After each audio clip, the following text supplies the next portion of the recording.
বোবায় ধরা কি, কেন হয়, প্রতিকারে করণীয়।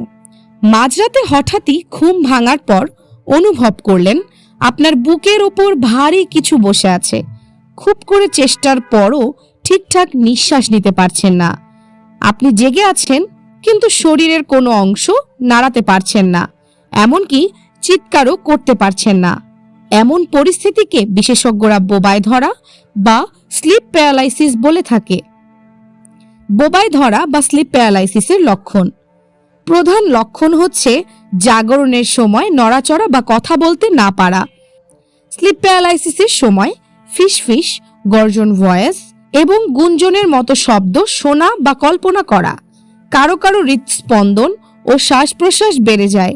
বুকের ওপর চাপ অনুভব করা, তীব্র আতঙ্ক, অত্যাধিক ভয়ের অনুভূতি ও ঘাম হওয়া। অতি প্রাকৃত কোনো প্রাণী বা ব্যক্তি শ্বাসরোধ করছে এমন অনুভূতি হওয়া। শ্বাস নিতে অসুবিধা হওয়া।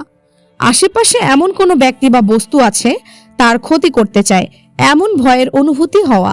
বোবায় ধরা বা স্লিপ প্যারালাইসিসের চিকিৎসা। স্লিপ প্যারালাইসিস আসলে গুরুতর কোনো রোগ নয়, মাঝে মাঝে নিজে থেকেই ভালো হয়ে যায়। স্লিপ প্যারালাইসিস কদাচিৎ হয়, কারো 6 মাসে একবার, আবার কারো বছরে একবার হয়। যদি কারো ঘন ঘন হয়, সপ্তাহে 2-3 বার অথবা প্রতিদিন ঘুমের সময়, তাহলে অবশ্যই চিকিৎসকের পরামর্শ নিতে হবে। স্লিপ প্যারালাইসিস সমস্যার জন্য নিউরোলজিস্ট ও অটোলারিঙ্গোলজিস্ট, হেড নেক সার্জনদের কাছে যেতে হবে। চিকিৎসা হিসাবে রোগীকে কাউন্সিলিং করতে হবে, বোঝাতে হবে সমস্যাগুলো যে কারণে রোগটা হচ্ছে।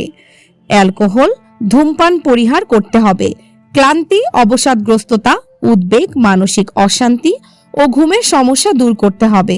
প্রয়োজনে রোগীর সমস্যা শনাক্ত করে সচেতনতা ও সম্পূর্ণ স্বাস্থ্যকর জীবনযাপনের মাধ্যমে স্লিপ প্যারালাইসিস প্রতিরোধ করা সম্ভব।